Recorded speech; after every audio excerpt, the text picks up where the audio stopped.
자, 여러분들 안녕하십니까. 반갑습니다. 2020년 7월 16일 장 마감 방송을 하도록 하겠습니다. HLB는 전일 대비 3.79% 상승한 93,300원에서 마감을 했습니다. 정말 간만에 90,000원을 넘은 모습이고, 일단 내려가던 기울기가 이제 좀 확실하게 안정화돼 가고 있다는 느낌이 들어서 좀 더 인상적인 하루이지 않았나 싶습니다. 간단하게 시장부터 좀 살펴보시면요, 나름 오늘 코스닥입니다. 코스닥 지수인데 코스닥이 좀 안 좋았어요. 오전에 한번 휘청거렸고요, 또 오후에도 이렇게 휘청거렸는데, 그럼에도 이제 마지막에 2시 넘어서부터는 저가 매우세가 좀 유입이 되면서 지수를 좀 끌어올린 모습이에요. 그래서 이렇게 밑꼬리가 좀 달렸는데요, 전반적으로 보시면 지금 약간 조정 중에 있는 걸로 보여요. 지수가 조정 중에 있는데, 매일 드리는 말씀이지만 시장이 완벽한 상승으로 재차 이렇게 올라가기 전까지는 조심스럽게 순환매 시장이 계속해서 이어질 것 같습니다. 시장을 완벽하게 이끌어주는 그런 종목들이 없어요. 지금은 그냥 빨리빨리 순환매로 돌고 있는 모습이에요. 뭐 이를테면 어저께는 5G가 좋았는데 뭐 5G도 오늘 좀 더 안 좋았고, 뭐 이를테면 또 오늘 화장품이 가긴 가더라고요. 뭐 이찬불이 갔고, 진단키트는 랩지가 좀 가다가 말고요. 뭐 시젠도 나름 시젠은 뭐 자리를 만들려고 하는 모습이고, 2차전지는 오늘 CIS 정도만 갔어요. 근데 보시다시피 윗꼬리가 좀 많이 달린 모습이고, 그러니까 전형적으로 요즘 이런 차트들이 많을 거예요. 윗꼬리가 많이 있는 게 뭐냐면, 불안하니까 순환매가 빠르니까 그냥 빨리 털고 나가는 거예요. 빨리 팔고 그냥 이 정도 수익만 봤으면 됐다 그러고 난 팔고 나가고, 예, 그런 정도 모습인 것 같습니다. 대신 어제 오늘 보면은 대표적인 언택트가 안 좋았어요. 카카오가 좀 안 좋은 모습이었고, NHN 한국사이버결제 얘네도 마찬가지고, 그러니까 그동안 주도주급이었던 얘네들이 언택트들이 좀 쉬면서 다른 업종의 순환매가 확실히 오는, 예, 그런 모습을 보였고요. 바이오는 셀트가 오늘 좀 가려고 하다가 못 간 모습이고, 대신 제가 보기에는 근데 이것도 거의 다 된 것 같긴 해요. SK케미칼도 어느 정도 파동은 거의 이제 이루지 않았나. 물론 좀 더 한두 번은 더 치고 갈 수는 있지만 이제부터 약간 좀 조심하셔야 되는 구간이지 않나 싶습니다. 그 전형적인 패턴인 것 같아요. 상승 추세대로 이렇게 올라가는, 이런 상승 추세대로 가는, 예, 전형적인 모습이었던 것 같습니다. SK케미칼. 예, 이렇게 말씀을 드리겠고요. HLB를 살펴보도록 하죠. 나름 LB가 오늘 갭상승해서 좀 좋게 시작을 했어요. 좋게 시작을 하다가 시장이 밀리면서 좀 밀렸거든요. 밀리다가 2시 반 이후에 지수가 오르면서 더 오른 감도 있지만, LB는 또 이런 뉴스가 나오기도 했습니다. 근데 사실 이거 이미 이렇게 7월 9일날 이미 이런 뉴스가 나왔습니다. 뭐 7월 9일날 그래서 제가 이거 설명을 드렸고요. 그리고 정확히는 7월 8일날 이런 뉴스가 나왔죠. 이런 뉴스가 나오고 7월 9일날 이런 뉴스가 나오고, 그리고 오늘 나온 뉴스를 보시면 똑같은 내용이긴 한데요. 다른 건 이거예요. 식약처가 이달부터 해외에서 임상시험 중인 의약품을 말기암 환자에게 사용할 수 있도록 승인한다가 바뀌었습니다. 승인한다가. 원래는 계획된다였는데 여기 승인한다가 바뀌었어요. 그래서 이 임상시험용 의약품 치료 목적 사용 승인 제도는 말기암 또는 치료 수단이 없는 중증 환자가 해외에서만 개발 중인 의약품을 치료에 사용할 수 있도록 한 제도. 그러니까 이게 뭐냐면요, 원래는 국내에서 개발 중인 임상시험 의약품만 치료 목적으로 사용할 수 있었어요. 또는 국내에 없는 것 중에서 해외에서 시판 허가 받은 경우만 사용할 수 있었는데, 이번에는 해외에서 임상 시험 중인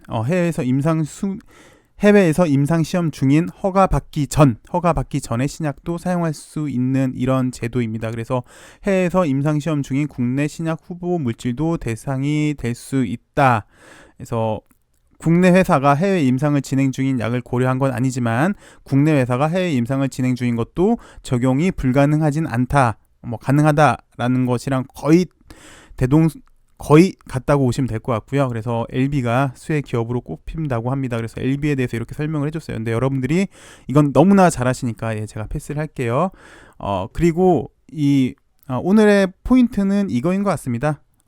리보세라닙의 사용이 승인될 경우 상당한 수요가 있을 것으로 보여진다.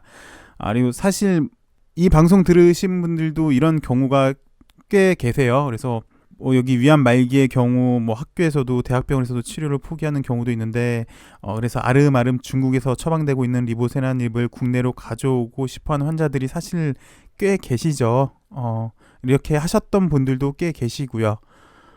근데 이제는 요런 제도 때문에 이렇게 안 하고 사용도 가능해질 것으로 보여집니다. 그래서 이거에 대한 내용은 결론은 국내에서도 사용 승인이 나올 경우 HLB의 실적은 개선세를 이룰 전망이다 라는 게 오늘 포인트인 것 같습니다. 결국은 매출의 증대를 이룰 것이다 라는 게 오늘 뉴스의 핵심이었던 것 같고, 사실 지난번에도 나왔던 거고요. 사실은 HLB의 항암제 매출은 아필리아가 1순위일 걸로 예상이 됐어요. 사실 원래 2분기에 독일 내지는 유럽에서 판매 승인을 받아서 HLB 최초의 항암제 매출이 나올 걸로 예상을 됐는데요. 이게 된다면 HLB 항암 신약으로서는 리보세라닙이 일단 정식적으로는 않지만 여기 국내 이 승인 제도 때문에 국내에서도 첫 매출이 나올 수 있을 걸로 지금 이렇게 예상이 되네요.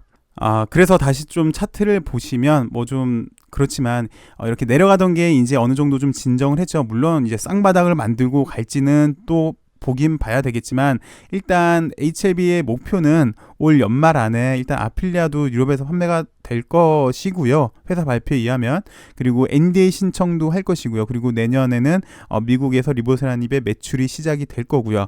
그리고 회사 발표에 의하면 정확히 말하면 계약서 내용이죠. 폴첸 박사의 계약서의 내용에 의하면 한 달 더 연장이 된 걸로 보여지죠. 그러면 늦어도 다음 주 월요일쯤에는 얘기가 나올 것 같아요. 그래서 벌써 이미 이제 내일이면 이번 주가 끝나고 다음 주 정도 지난다면 그래서 다음 주 정도 완연하게 좀 약간 자리를 잡아준다면 이 당시 때처럼 이 당시랑 비슷하게, 이 당시 때도 사실 요 라인이 무너졌었죠. 93,000원 라인이 무너지면서 이렇게 내려갔었죠. 잘 올라가다가 이렇게 자리 좀 만들어주고 이렇게 자리 좀 한 일주일 정도 자리 만들어주고 이렇게 뻥뻥 다시 한번 재차 좀 큰 시세를 나갈 수 있는 그런 거를 좀 기대를 해봅니다. 그러기 위해서는 지금 현재는 일단 악재는 일단 오티머스가 가장 큰 악재였는데, 길게 보자면 정치권이랑 엮인 게 없다면, 회사에서 주장하고 있는 게 맞다면 그 손실액에 대해서는 회사 대표가 책임을 지기로 했기 때문에 1차적으로는 끝난 거는 같아요. 그리고 여기 이때는 이제 폴첸 박사 계약권 때문에 그랬는데, 폴첸 박사랑도 이제 다음 주나 다다음 주가 되겠죠. 이미 7월 16일이니까 좀 전에 달력을 보여드렸듯이. 그래서 이렇게 잘 조정을 한다면 원래 HLB가 목표하고 있었던 항암 신약, 아필리아도 마찬가지고 리보세라닙도 마찬가지고 올 하반기에 하나씩만 일어나간다면 분명히 충분히 좋은 결과, 좋은 흐름 예상이 돼 봅니다. 어찌되었건 오늘 이런 뉴스가 나와서 주가에도 좀 긍정적으로 영향을 미쳤는데요. 결론적으로는 이렇게 좋은 약이 나와서 더 이상 암으로 고통받는 사람이 없길 바라겠고요. 이렇게 아픈 사람에게 희망을 주는 HLB가 진정한 가치를 받을 수 있도록, 시장에서 진정한 가치를 받을 수 있고, 또 시장의 중심주로 우뚝 서길 바라면서 오늘 방송은 여기까지 하도록 하겠습니다. 시청해주셔서 감사하고요. 오늘도 좋은 하루 보내시고요. 내일 더 좋은 소식으로 여러분들 찾아뵙겠습니다. 감사합니다.